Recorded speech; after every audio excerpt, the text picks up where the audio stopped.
नमस्कार दोस्तों, इमेजिन करो हमारे भारत का एक ऐसा प्राचीन मंदिर जहां पर हर साल लाखों भक्त आते हैं और उस मंदिर की मिस्ट्री पूरे के पूरे साइंस को चैलेंज करती हो। ये है पुरी का जगन्नाथ मंदिर, जहां आज भी विज्ञान घुटने टेक कर भीख मांगता है। एक ऐसा मंदिर जिसके शिखर पर लगा फ्लैग्स हवा के अपोजिट डायरेक्शन में लहराता है। चतुर्भुज जगन्नाथ कंठ शोभित कौस्तभ। एक ऐसा मंदिर जिसके गुंबद की आज तक कभी परछाई नहीं पड़ी।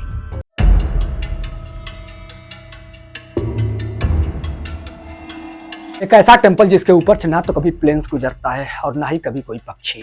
और मंदिर के किचन में हजारों लोगों का प्रसाद बनता है, वो भी चमत्कारी तरीके से, आज तक बिना जले और बिना बर्बाद हुए। यह है दोस्तों उड़ीसा के पुरी में स्थित भगवान जगन्नाथ का टेंपल, श्री जगन्नाथ टेंपल, जहां पर धार्मिक आस्था और साइंस की मिस्ट्री मिलकर एक अनोखा माहौल बनाते हैं।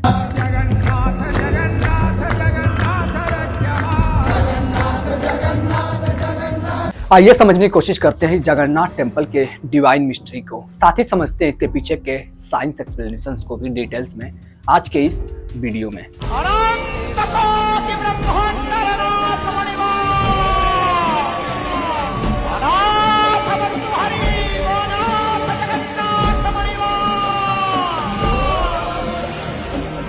दोस्तों, उड़ीसा के पुरी में स्थित श्री जगन्नाथ टेंपल 4 धामों में से एक है। यहाँ पर भगवान जगन्नाथ यानी भगवान विष्णु का कृष्ण रूप, साथ ही में बलभद्र यानी कि बलराम और सुभद्रा की पूजा करी जाती है। धार्मिक कथाओं के अनुसार एक समय राजा इंद्रदुमन ने नील माधव की खोज करी थी और भगवान विश्वकर्मा ने कुछ मूर्तियां बनाई थी जो कि अधूरी रह गई थी और जो कि आज भी मिस्ट्री बनी हुई है। और आगे चलकर 12वीं सदी में पूर्वी गंगा वंश के राजा अनंत वर्मन ने इसको फिर से रीबिल्ड करवाया था।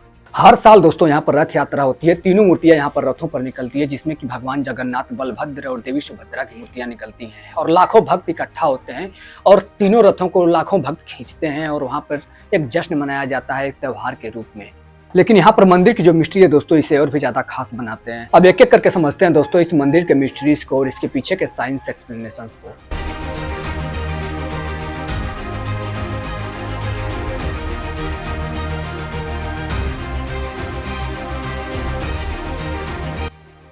सबसे पहला और सबसे बड़ा मिस्ट्री है दोस्तों इस टेंपल के शिखर पे लगा हुआ फ्लैग, जो कि हवा के अपोजिट डायरेक्शन में लहराता है। यहाँ पर लोगों का मानना है दोस्तों कि ये भगवान जगन्नाथ की दिव्य शक्ति का प्रमाण है, जो कि नेचुरल लॉ को भी चैलेंज करता है। इस मंदिर के शिखर पर लगे फ्लैग को हर दिन बदलने की परंपरा है, जो कि सदियों से चली आ रही है। और लोगों का मानना है दोस्तों कि जो व्यक्ति इस फ्लैग को चेंज करता है और बदलता है, उस पर भगवान जगन्नाथ की विशेष कृपा प्रदान की जाती है। यहाँ पर साइंस का एक्सप्लेनेशन है दोस्तों कि जो मंदिर है वो समुद्र के तट पर स्थित है और उसकी जो हाइट है वो 65 मीटर ऊंची है और वहाँ से तेज हवाएं चलती हैं बहुत ज्यादा मजबूती के साथ, जिसकी वजह से होता है दोस्तों की एरोडायनेमिक्स के अकॉर्डिंग ऊंची संरचना यानी ऊंची हाइट होने की वजह से वाइंड वर्टेक्स या फिर एडीज बनने लगते हैं, जिसकी वजह से जो हवा होती है दोस्तों वो घूमने लगती है और जब हवा घूमने लगती है तो जो फ्लैग होता है शिखर पे उसको अपोजिट डायरेक्शन में लहराने लगती है। एक साइंटिफिक फिनोमेना होता है दोस्तों जिसको कि साइंटिफिक भाषा में कर्मन वर्टेक्स स्ट्रीट बोला जाता है। यानी अगर हम इसको सिंपल भाषा में बोलें दोस्तों तो जो मंदिर है उस मंदिर के आसपास जो स्ट्रक्चर्स बने होते हैं, जो हाइट्स के स्ट्रक्चर्स होते हैं, उनकी वजह से जब समुद्र की तरफ से तेज हवाएं चलती है तो उन सारे स्ट्रक्चर से टकराने के बाद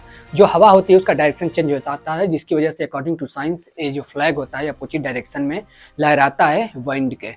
टेंपल की दूसरी सबसे बड़ी मिस्ट्री है दोस्तों कि इसके गुंबद की कभी परछाई नहीं पड़ती, चाहे सन किसी भी डायरेक्शन में हो। जहां पर भक्त इसे डिवाइन स्ट्रक्चर मानते हैं, उनका मानना है कि भगवान की ऐसी कृपा है कि जिसकी वजह से इस मंदिर का शैडो नहीं पड़ता, जैसे कि कोई इटर्नल लाइट। यहाँ पर साइंस इसको ऑप्टिकल इल्यूजन मानता है। उनके अकॉर्डिंग इसका हाइट और स्ट्रक्चर ऐसा है कि जिसकी वजह से गुंबद का शैडो ग्राउंड पर नहीं पड़ता और उनका मानना है कि इस वीविंग एंगल जो होता है वो इनविजिबल होता है, जिसकी वजह से हमको शैडो दिखाई नहीं पड़ती। हालांकि इसके बारे में जो साइंस है वो ज्यादा किसी प्रूफ पे या किसी पॉइंट पे पहुंची नहीं है कि इसको एक्सप्लेन कर सके कि ऐसा क्यों होता है। हालांकि इसमें सबसे बड़ी चीज यहाँ पर नोटिस करने वाली बात है दोस्तों कि जो सन होता है वो किसी भी डायरेक्शन में हो, हमको इसका कोई भी शैडो देखने के लिए नहीं मिलती ग्राउंड पर, और साइंस इसके बारे में भी रिसर्च कर रहा है, उसके पास भी आंसर नहीं है कि ऐसा क्यों होता है। तीसरा सबसे बड़ा मिस्ट्री है दोस्तों कि इस मंदिर के ऊपर ना ही कोई पक्षी कभी उड़ता है और ना ही कभी इसके ऊपर बैठता है। इसके पीछे लोगों का मानना है कि जो मंदिर है वो पवित्र स्पेस है वहाँ पर।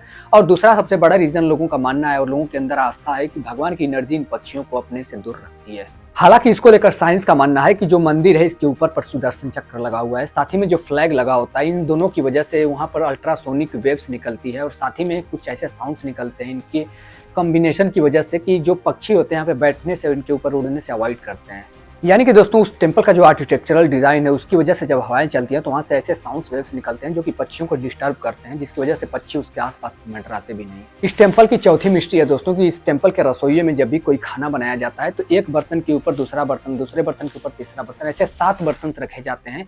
और सबसे बड़ा यहाँ पे हैरान करने वाली बात है कि जो सबसे ऊपर बर्तन रखा होता है उसका खाना सबसे पहले पकता है और जो सबसे नीचे बर्तन होता है वो वाला सबसे लास्ट में पकता है। हालांकि लोग इसको, और जो वहाँ पे डिवोटीज होते हैं और जो भक्त होते हैं, उनका मानना होता है कि ये भगवान की सबसे बड़ी कृपा है कि, और उनका ये भी मानना होता है कि इसको पकाने के लिए स्वयं माँ लक्ष्मी का आशीर्वाद मिलता है और माँ लक्ष्मी इसे खुद अपने हाथों से कुक करती हैं, जिसकी वजह से ऐसा आस्था है कि जो सबसे ऊपर वाला बर्तन होता है वो सबसे पहले उसका भोजन तैयार होता है और सबसे नीचे वाले बर्तन का जो प्रसाद होता है या भोजन होता है वो सबसे बाद में तैयार होता है। और दूसरी बात इस रसोई को लेकर कही जाती है दोस्तों कि इसका जो प्रसाद होता है ना तो कभी नुकसान होता है, ना ही कभी वेस्ट होता है और ना ही कभी जलता है, ना ही कभी खराब होता है। बिल्कुल प्रॉपर तरीके से प्रॉपर लोगों में वितरण किया जाता है, जिसका ना तो कभी कमी होता है, ना ही कभी इसको नुकसान होता है, ना ही कभी वेस्ट में जाता है। इसको लेकर के साइंटिफिक एंगल ये आता है दोस्तों कि साइंस यहाँ पे कहती है कि ये एक ट्रेडिशनल कुकिंग मेथड है। यहाँ पर होता है कि जो क्ले पॉट्स होते हैं जब उसको खाना कुकिंग के लिए तैयार किया जाता है तो यहाँ पर होता है कि हीट कंडक्शन होता है, जिसकी वजह से जो सबसे ऊपर वाला बर्तन होता है, सबसे ऊपर वाला जो पॉट होता है उसका खाना सबसे पहले पकता है और जो लास्ट वाला होता है उसको बाद में पकता है, जिसको कि हम साइंटिफिक भाषा में स्टीम इफेक्ट भी बोलते हैं। और इस महाप्रसाद के क्वांटिटी एस्टिमेशन की बात करें दोस्तों तो यहाँ पर इसके लिए तर्क दिया जाता है कि जो कुक होते हैं, जो इसको खाना को पकाते हैं, जो इसके आसपास रहते हैं, उनको काफ़ी एक्सपीरियंस्ड होते हैं, जिनको एस्टिमेशन होता है कि कितना ज़्यादा हमको पकाना है और कितना ज़्यादा नहीं। फिफ्थ मिस्ट्री है दोस्तों ब्रह्म पदार्थ। मंदिर में मौजूद तीनों मूर्तियां भगवान जगन्नाथ की, बलभद्र की और देवी सुभद्रा की, तीनों मूर्तियां लकड़ी की बनी हुई हैं और हर 12 से 19 साल के बीच में नाबा काले 12 होता है। इसका मतलब ये है दोस्तों ब्लाइंड फोल्डेड रिचुअल्स में सोल ट्रांसफर, यानी कि दोस्तों जो ब्रह्म पदार्थ है इसके रूप में आत्माओं को ट्रांसफर किया जाता है तांत्रिक विधि से। इसको लेकर के साइंस का मानना है कि ह्यूमिड क्लाइमेट में जो लकड़ियां होती हैं वो बहुत समय के बाद सड़ने लगती है। इसी को प्रोटेक्ट करने के लिए इस तरह के रिचुअल्स से जोड़कर इसको देखा जाता है। लेकिन यहाँ पर ध्यान देने वाली बात है कि साइंस के पास भी इसका कोई कंप्लीट एक्सप्लेनेशन नहीं है। उनका बस सीधा सीधा मानना है कि इसको प्रोटेक्ट करने के लिए लकड़ियों में सोल के रूप में या फिर ब्रह्म पदार्थ के रूप में इसको चेंज किया जाता है या प्रोटेक्ट किया जाता है। हालांकि इसमें साइंस का कोई इन्वॉल्वमेंट नहीं है कि वो इसको क्लियरली डिफाइन कर सके कि ब्रह्म पदार्थ एग्जैक्टली है क्या और ये किस प्रकार से उसको प्रोटेक्ट करता है।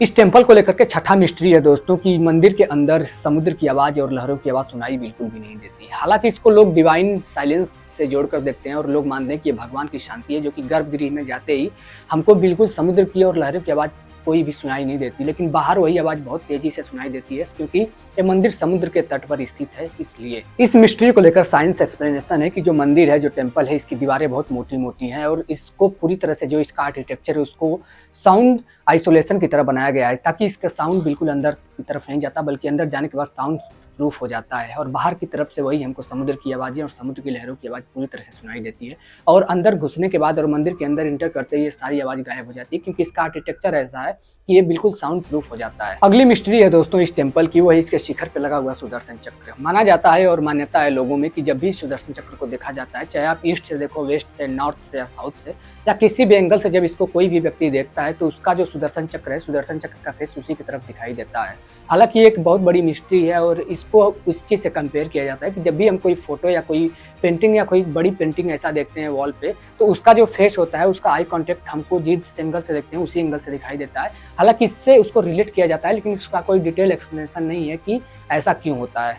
इस मंदिर से जुड़े जितने सारे रहस्य हैं, इन सारे रहस्यों को लेकर लोग अपनी अपनी भावनाएं रखते हैं और अपनी अपनी भावनाओं से जोड़ते हुए भगवान की कृपा और भगवान का आशीर्वाद और भगवान का चमत्कार मानते हैं इन सारी चीज़ों को। भगवान जगन्नाथ टेम्पल से जुड़े जितने सारे मिस्ट्रीज की मैंने बात करी दोस्तों, और जितने सारे मिस्ट्रीज की बात करी जाती है भक्तों में, ये सारे मिस्ट्री अपने आप में बहुत ही कमाल हैं और भगवान को प्रति एक विश्वास जाहिर करते हैं। हालांकि इसके पीछे जो साइंस एक्सप्लेन करती है, उनका एक हाइपोथेसिस, एक एक्सप्लेनेशन होता है कि इस तरीके से, इस वजह से चीज़ें ऐसे हो रही है। बाकी इसके लिए कोई भी परफेक्ट समय पे परफेक्ट चीज़ें, हाँ, सारे मिस्ट्रीज को पूरी तरह से सॉल्व करना आज भी साइंस के लिए कहीं ना कहीं एक चैलेंज बना हुआ है।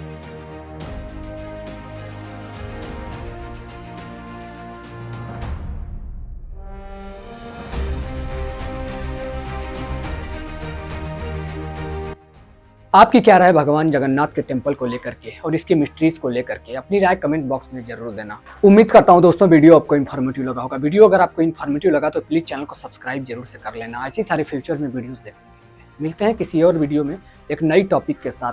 तब तक के लिए thank you so much for watching this video.